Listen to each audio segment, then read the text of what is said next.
Om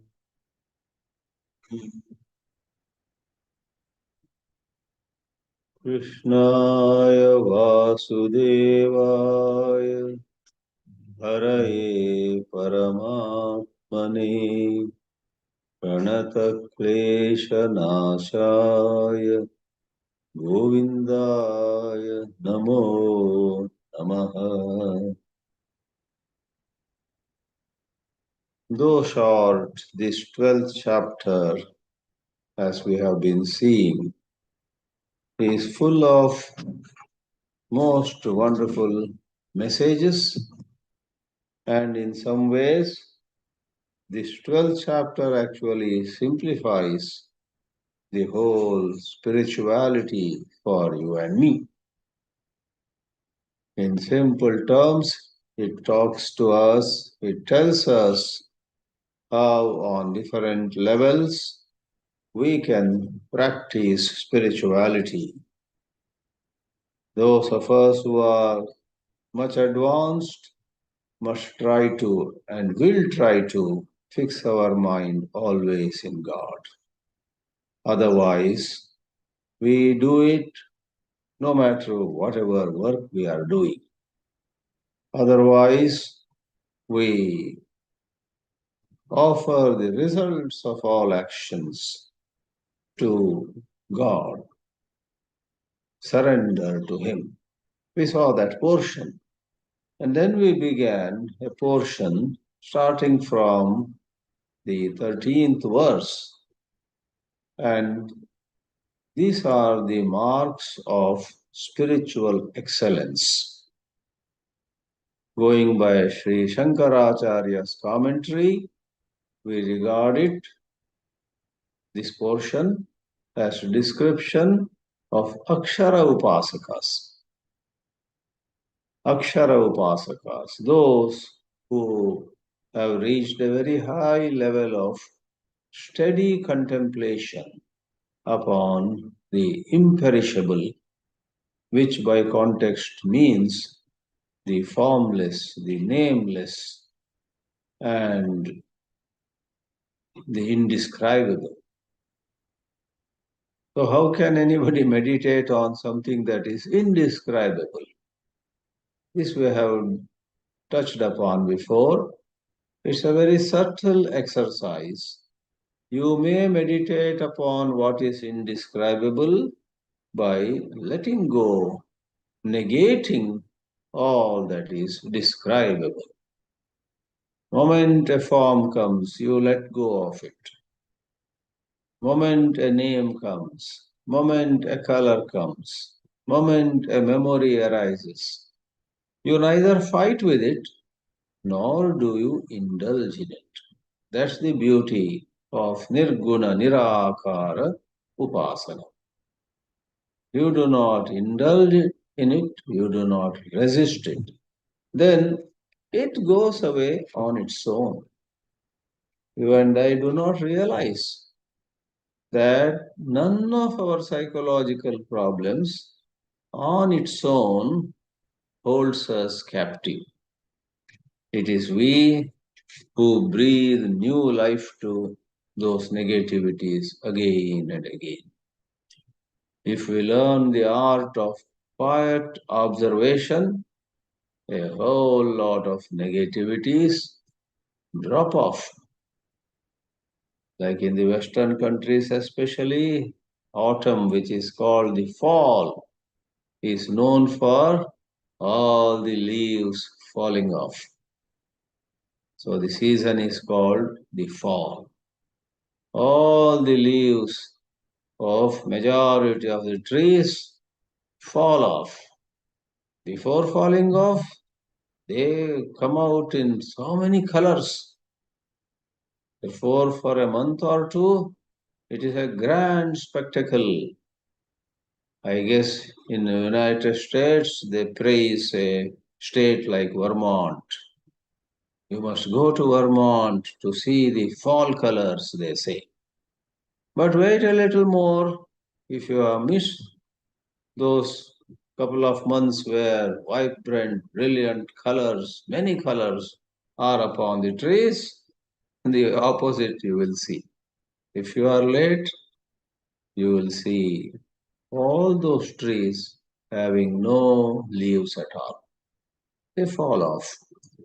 Therefore, British English we have learnt autumn, but American English, that season is called the fall. So, just as the leaves fall, our negativities, our attachments, our egoism, you may not believe, but this is the truth. They fall off on their own. But since we don't know passive observation, the blunder we commit is constantly we are either fighting with thoughts or indulging in thought. Both indulging and resisting give new strength to thoughts. And these thoughts then victimize us. So, Akshara Upasaka has learned this high art of quiet observation. He remains alert, he remains vigilant, he is aware when desire or anger rise in him, but he does not fiddle with them. He does not play with them. He just watches them and they leave him. So Akshara Upasaka is, as per Sri Shankaracharya, has all these qualities. It began saying, Adveshta Sarvabhutanam Maitraha Karuna Evacha, not hating anybody, being friendly to all, being compassionate in a most natural way, and so on. We now see in this 261st class on this morning in India of March 11, 2026. In the West, yes, it is this evening of Tuesday, March 10. We are seeing the 17th verse onwards. This chapter, which has only 20 verses, and it is the shortest chapter of the entire Bhagavad Gita, we have arrived at the last 4 verses of this Adhyaya. Let me read for you the 17th verse in yet another puzzling manner, puzzling verse. Sri Krishna says, Yo na hrishyati na dveshti na shochati na kankshati shubha shubha parityagi bhaktiman yassame priyaha. It is puzzling. Many people may wonder what teaching this is. Yaha na hrishyati. Literally, if you take it, one who doesn't get delighted at anything. Na dveshti. One who doesn't have any dislike towards anyone. Na shochati. One never cries. Na kankshati. One never wants anything. So is it what? Some kind of vegetable existence? Has the enlightened man become like a piece of furniture?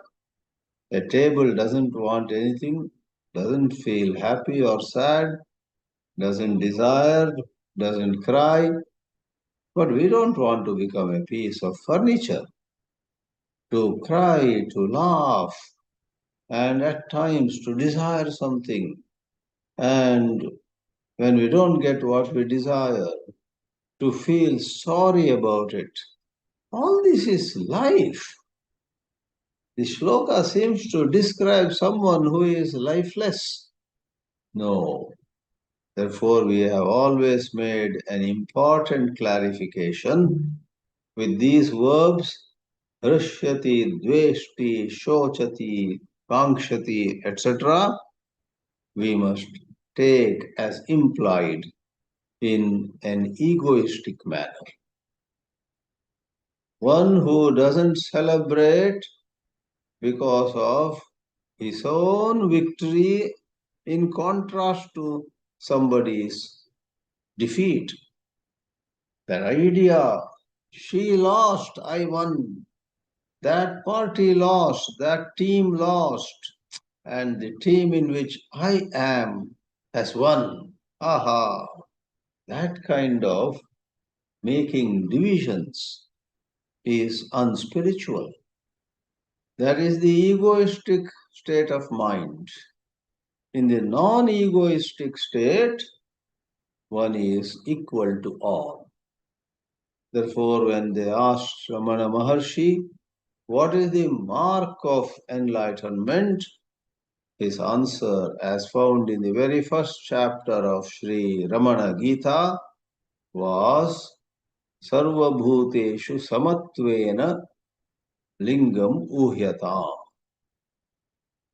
You may infer that this lady must be enlightened, for she is equal to all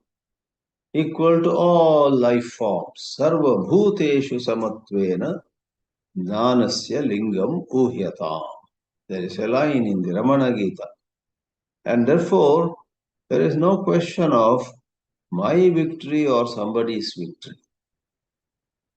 The rainbow is not mine, it is for anybody. The moon is not mine, the sun is not mine. And so are many instances or events of the day-to-day life. When this I, me and my rises, that is where we slip to materialistic conditions of the mind. Shubha Ashubha Parityagi. In this heightened state of awareness, the yogi lets go of what we normally take as auspicious, inauspicious, Shubha and Ashubha. Normally, let's say we get a lot of money, we say, wow, this is a great day for me. We lose money, such a bad day. Good and bad are measured by the standard of earning or losing wealth, earning or losing name, fame, and so on. All these are related to the ego. Overwhelming majority of people in the world want name, want fame. They want to go and experience things. First time somebody gets to go abroad, and so he is excited. I am going to Dubai. I am going to New Zealand. You see his face beaming with happiness. That Hrishyati. Millions have gone, and there is no guarantee that by going to New Zealand or Singapore, Dubai or Tokyo, rest of your life is going to be a bed of roses. Rest of your life is going to be very happy. Many a time the opposite happens. You settle in a fancied foreign country, and then down the road, after a couple of years or more, you say, how happy I was back home in India. Here it is full of stress, loneliness, something or the other you complain. Can't say. But when the ego operates, the ego has always a narrow angle of view. And especially the ego brings into consideration such things like, in my whole family, I am the first one to go abroad. Nobody else has gone, and I don't know whether anybody else will ever go. I am the one who is first time going to work in Dubai from next week. I'm flying this Friday, one says. That kind of I, me, and my generally are running beneath our celebrations, our happy moments. Same way, dveshti, hating. hating the fact that somebody else is making money, somebody else is more popular, somebody else is, like in the earlier example, going abroad. He is so junior to me, but the organization is sending him for a posting in Paris. I joined the company 7 years before he did. Why are they not sending me? I hate this company. I hate this man who has done something improper, and maybe he has paid some bribe to some authorities. How come he is being sent? You fret and fume. That dveshti. This I, me, and my. I must have been honored. I must have been given the chance. And so on. Causes hatred, dislike. Same way, no need to explain again. Shochati is crying. If you closely examine your state of mind, when you cry, you will detect the play of the ego, the I, me, and my. That is what Ramana Maharshi calls ahamvritti, and J. Krishnamurti calls the self with a lowercase s. J. Krishnamurti constantly asked those who listen to his lectures, keep an eye on the movement of the self in your happy moments and in your sad moments. Please see that there is a psychologically created I in you, and that I is gratified on occasions and much hurt on other occasions. People get terribly hurt on silly things, like you go to a program with two other people. They were asked to go up the stage and occupy chairs there. You are left behind. Somewhere else, it may be even a soft drink. You could not get one.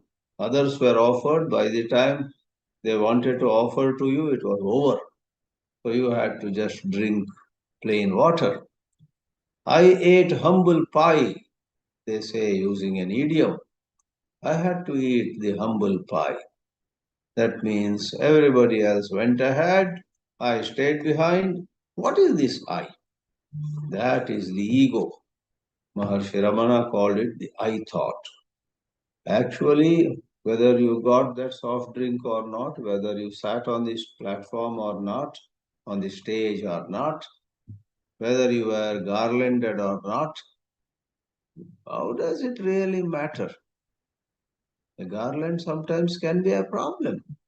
Sometimes you go to a function and they garland you, and they have forgotten that to keep those flowers fresh, it was made wet previous night or when it came a few hours ago. And without checking it, they put it on your shoulders and whole shirt becomes wet. Some other time there could be some insects in the garland and they bite you. Please don't think garland is always a happy affair. If you are not garlanded, you are free of several troubles, I tell you. But who sees all this? The ego says that garland is a mark of special attention, and I want to receive such attention. How can they pay attention to somebody who is less qualified, junior to me, junior, senior, all these ideas? Therefore, it is said, let go of Shubha and Ashubha. Acharya Shankara gives a brief commentary. Yaha na hrishyati ishta praptau. When you get what is ishta, what you had desired, what you love, what you like, and so on. These likes and dislikes, these desires and forms of insistence are the hallmark of ego. Therefore, it is the dismissal of the ego that is talked about. Yona hrishyati ishta praptau. See, Maharshi Ramana has said somewhere that at night when there is no sun shining in the sky, you see the moon so clearly. You lift your eyes, you lift your head, look at the sky, you see the moon. During the day also, many a time, the moon is in the sky. You hardly notice. Sometimes you may look up and see an orb of the moon, but it is not so clearly visible because there is so much of sunshine. Giving this analogy, which is most appropriate, Maharshi Ramana says, when you haven't seen who you are, when you are not having a glimpse of the pure, ever free I, the pure self, then the ego becomes so visible. The thought, I lost, I was not honored, I was on the contrary insulted over there. I will take revenge on them, I will do that, I will do this. This is all like the moon, which appears very clearly when there is no sun. But when there is sun, the moon will not be visible. Likewise, reflect on the pure self. Study the Vedanta and do manana and nididhyasana on Atma. Do Atma Chintana. As the sun of the Atma rises at the firmament or at the other end of the earth in the early morning scenarios, the moon, who was looking bright till now, becomes almost invisible. This egoistic crying, the egoistic lamenting, the egoistic celebration once in a while will all vanish if you meditate on the pure self. If you hold God, the world becomes so easy to manage. The world will not bother you. But alas, nobody follows this advice. They rather think more and more about the world and try to manipulate situations. I will go to such scenarios where I will be honored. I'll avoid such situations where I'm not paid attention. You plan, you scheme, and how long can those schemes go? Life has its own laws. Whether you like or not, you will find yourself in a situation where they do not show any respect to you. So, Nadveshti and Na Shochati are explained by Bhashyakara. Nadveshti Anishta Praptau. When something which the ego regards as unpleasant happens, then you hate the people who apparently are responsible for it. Na Shochati Priya Viyoge. Something which you are holding very dear to your heart leaves you. It could be people, it could be relationships, it could be even objects. You had bought a very special watch and were wearing it proudly, but somewhere while taking it out of your wrist, you were a bit careless, it fell down and stopped working. Sometimes you take a wristwatch for replacing a cell, as it happened to a friend of mine recently in Mumbai. He went to the nearby market and there is some fellow who sits in the outside the shops in some kind of a corridor on the pathway. He repairs watches. All this man wanted was to put a new cell. But we don't know what that boy did. He did something and then after that, that wristwatch was not working at all. So this man was very fond of that particular wristwatch.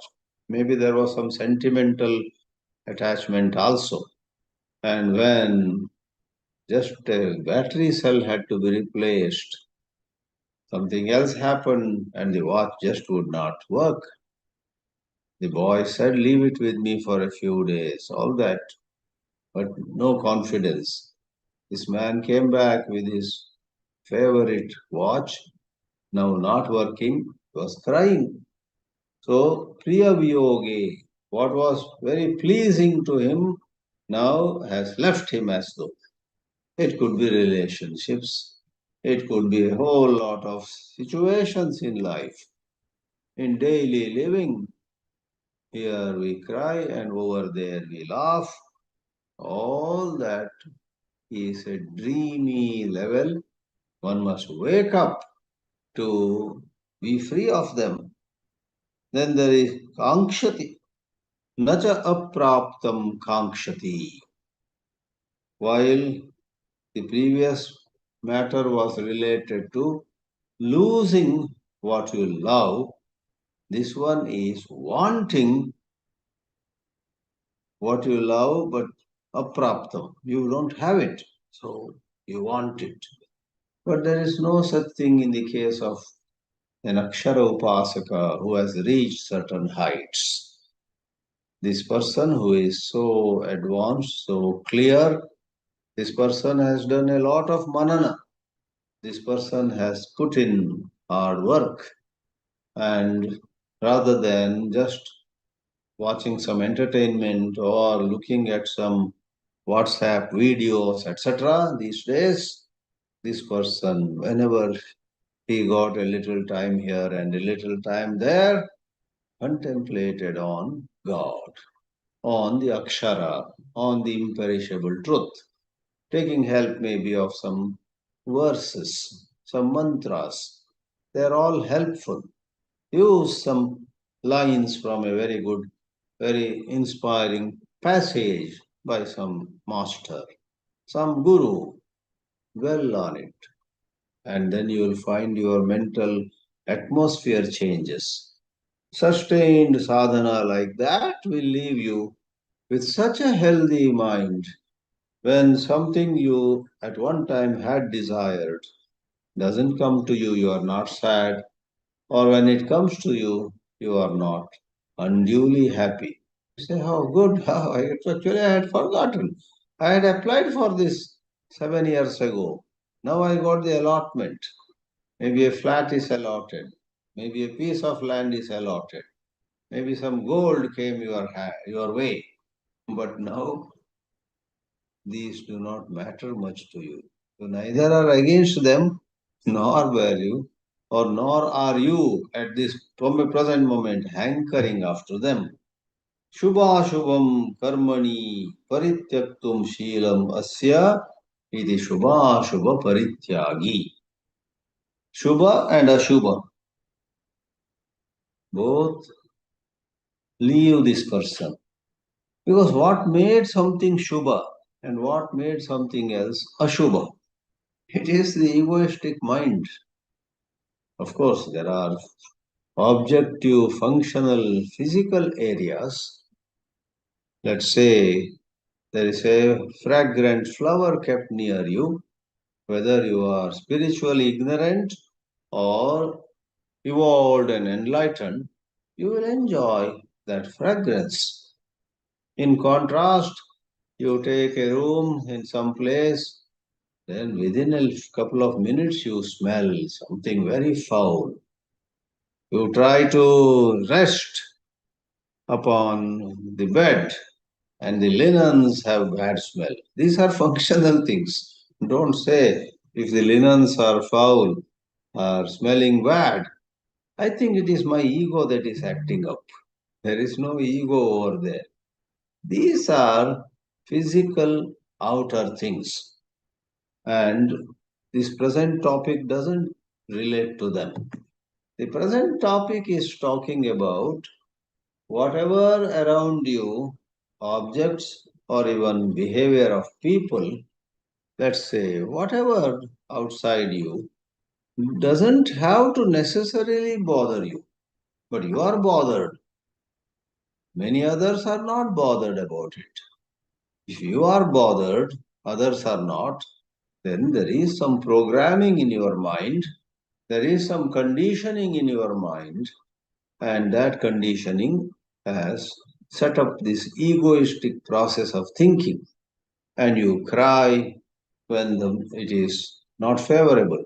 Whatever happens around you is not favorable to your ego, you will cry. Shubha Shubha Parityagi Bhaktiman. So as we said, several verses talk about Sa Bhaktaha Me Priyaha, Bhaktiman Me Sa Priyaha, etc. So when Sri Krishna praises these kind of people, what is meant is they are bhaktas, and in the present context, Akshara Upasaka bhaktas.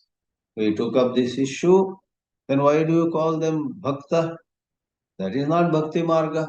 If you meditate upon the nameless, formless, indescribable truth, that is called Jnana marga.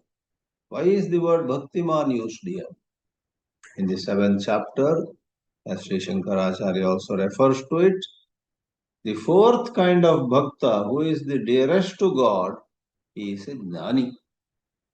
Jnani eva bhaktaha, bhaktaha eva jnani.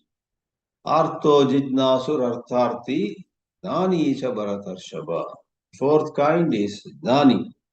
Therefore, though it is said bhaktiman, it is nothing to do with the external path, but the internal maturity, spiritual maturity that one has, which makes him feel one with God.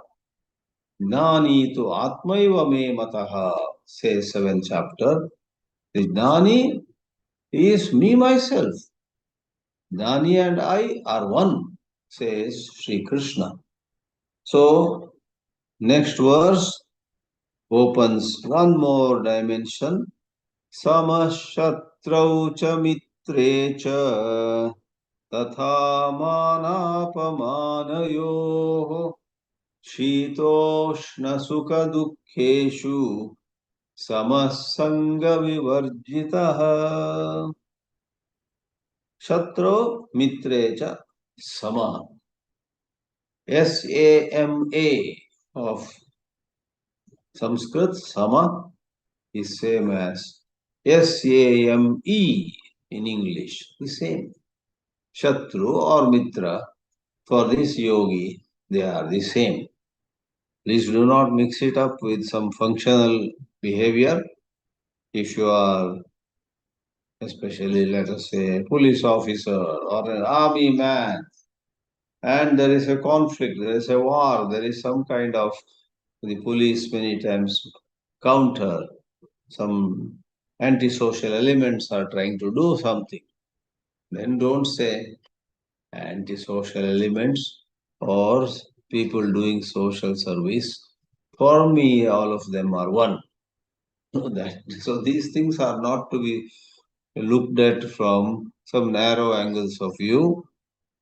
In this context, Shatru and Mitra are again in the light of how, because of one's erroneous perception, one's egoistic ways of seeing things, some become friends and some become enemies. Those who praise us are friends, let us say. Those who point out some shortcoming in us immediately turn into enemies. That is the problem of our ego, not of whatever is outside. Tata mana apamanayoho, in honor and in insult. Shitoshna sukha dukkeshu samaha. One remains the same. Once more, I need not explain this again and again. It doesn't mean on a cold winter night, the Aksharopasaka says, for me cold and heat are the same, and doesn't even put one shawl, one blanket upon himself, then he will be in trouble. Within a day or two, he will fall sick. Then he should not say, I thought I would be practicing spirituality when I said no to somebody who was offering a nice blanket. And don't say, you should not keep aside common sense.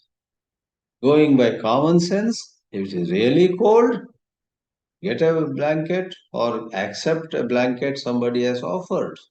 Say thank you. But you don't do, if spirituality is not properly understood, there can be many problems in day-to-day living. Shankaracharya doesn't go into much details, however, does take up samaha shatrau cha mitre cha, towards friends, enemies and friends. Tatha mana apamana yoho. There he gives a synonym. Puja paribhava yoho. Puja is sanmana. Please don't limit puja to only the God's room or temples where some rituals are conducted. No, puja means showing love and regard. So, a biology teacher is retiring. There's a little function. To his surprise, students, even from previous batches, whom he had taught several years ago, they gather. He's surprised. Oh, this is an old student of mine. Oh, she was studying under me in 2021, just 5 years back. And I thought that person long back. So all of them have come. And then you find that is mana. Many times we are honored, we are well received for various reasons. Apamana could be the opposite. When you are expecting some good treatment, no.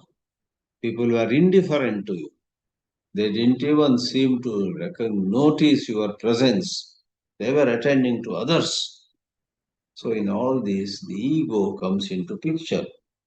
Shankaracharya says, Sata mana apamanayoho puja paribhavayoho. Puja is respect and love, and paribhava is when we are defeated. Paribhava is used other places in the sense of defeat, but here by this context, paribhava is either insulting or not showing due respect.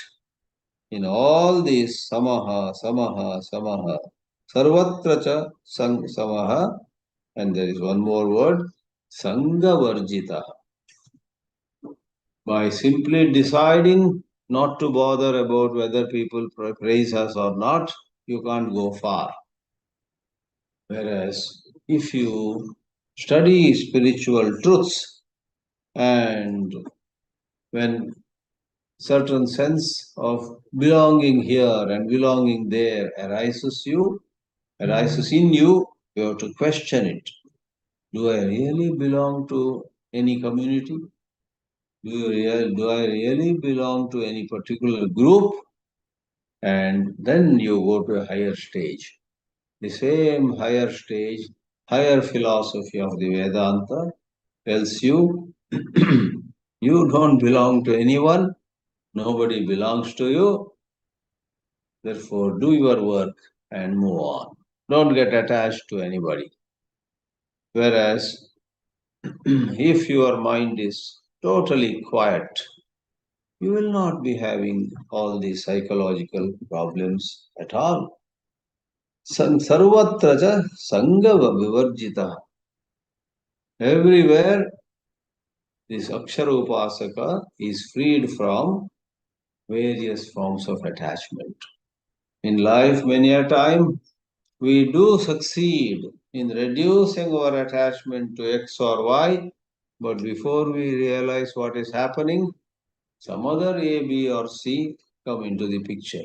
And you are more attached to these new people than to those whom you let go or they left you. They stopped coming to you, let's say.